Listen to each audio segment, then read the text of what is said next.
Assalamualaikum warahmatullahi wabarakatuh. Kami dari kelompok 4 ingin mempresentasikan hasil diskusi kami tentang Kerajaan Demak dan Kerajaan Mataram.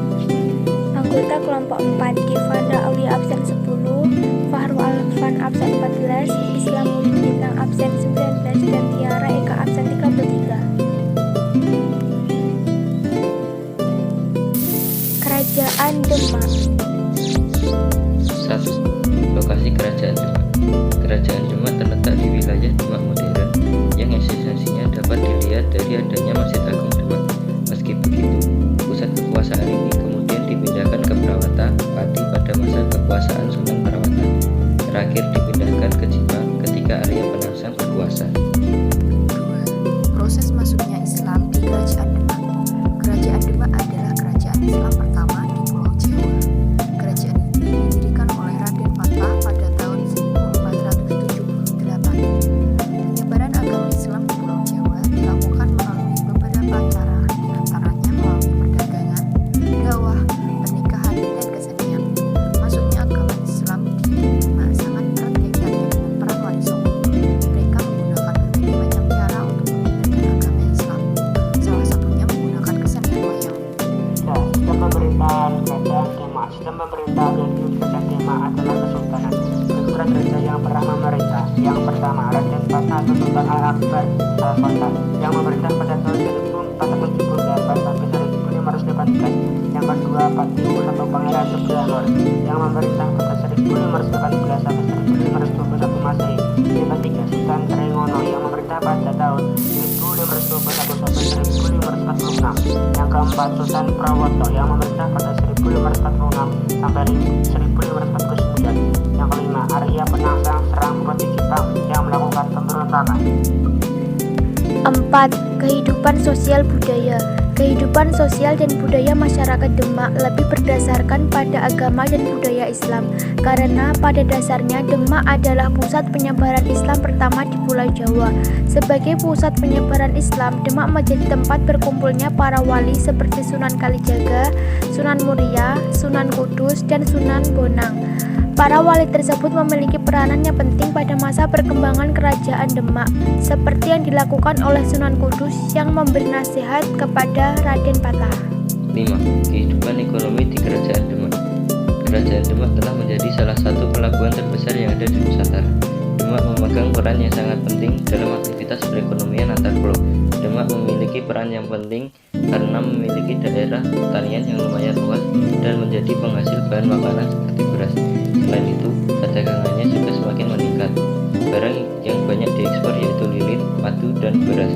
Barang-barang tersebut lalu diekspor ke Malaka melalui pelabuhan Jepara. 6. Akhir dari Kerajaan Demak.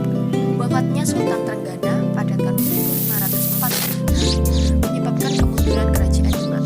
Terjadi perebutan kekuasaan antara Pangeran Prawoto atau putra Sultan Trenggana dengan Arya Penangsang, yaitu keturunan Sekar Singgolepen, adik Sultan Trenggana.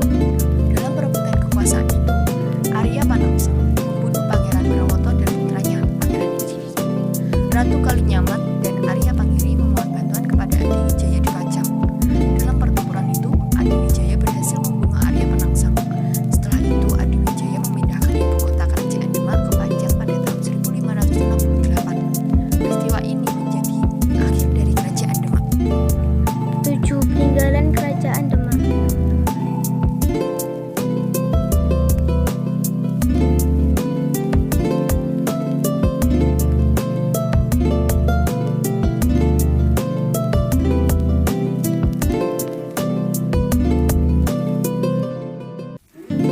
Kerajaan Mataram. 1.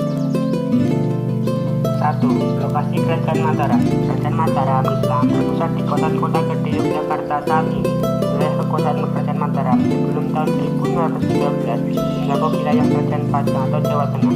Kemudian di bawah pemerintahan Sunan Agung Hayam-Kusumo 1613 sampai 1645. Wilayah kekuasaan Mataram seluas yang mencakup kawasan Jawa Barat, sebagian Jawa Timur seperti Surabaya, Klaten, Pasuruan, Tuban, dan Madura. 2. Proses masuknya Islam. Kerajaan Mataram merupakan kerajaan Islam yang berada di pedalaman Jawa yang dipimpin oleh Panembahan Senopati pada tahun 1584 sampai 1601 Masehi. Pada masa penembahan Senopati, agama Islam sudah banyak dianut oleh penduduk di Kerajaan Mataram, hanya saja pola keagamaannya cenderung sinkretis. Sebagai raja di Kerajaan Mataram, Panembahan Senopati menjadikan agama Islam sebagai agama resmi kerajaan.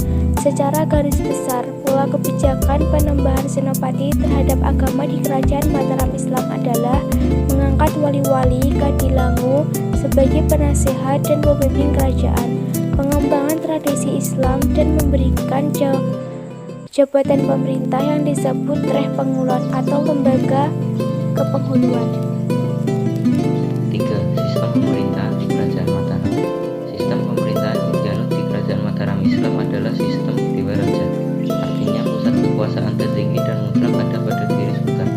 Seorang sultan atau raja sering digambarkan memiliki sifat keramat, yang kebijaksanaannya terpancar dari kejernihan air muka dan kewibawaannya yang tiada tara. Raja menampakkan diri pada rakyat sekali seminggu di alun-alun istana. Berikut raja-raja yang pernah memerintah di Kerajaan Mataram. 1. Ki Ageng Pamanahan pada tahun 1556. 2. Panembahan Senopati pada tahun 1564 sampai 1601. 3. Raden Mas Jolang pada tahun 1601 sampai 1613. 4. Raden Mas Rangsang pada tahun 1613 sampai 1645. 5.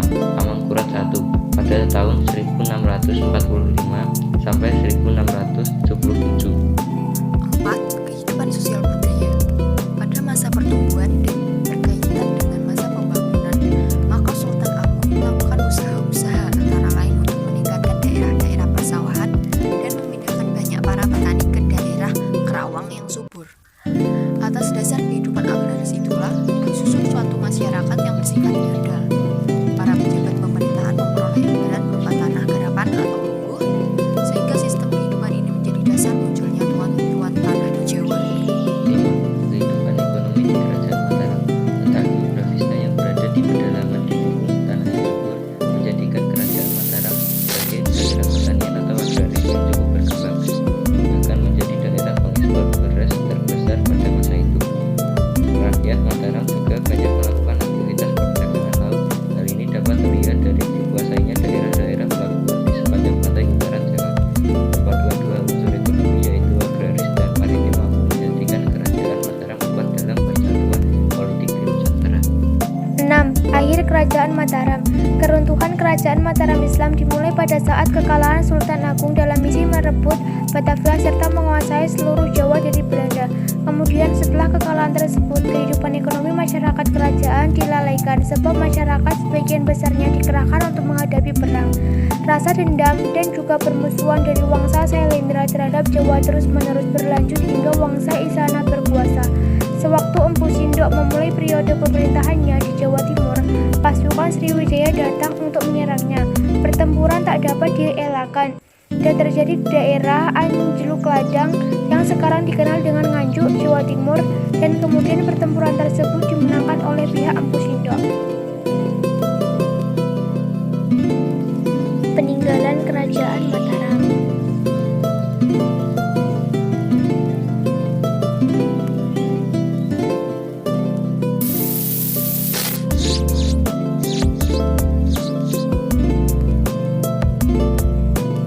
Sekian dari kelompok 4. Wassalamualaikum warahmatullahi wabarakatuh.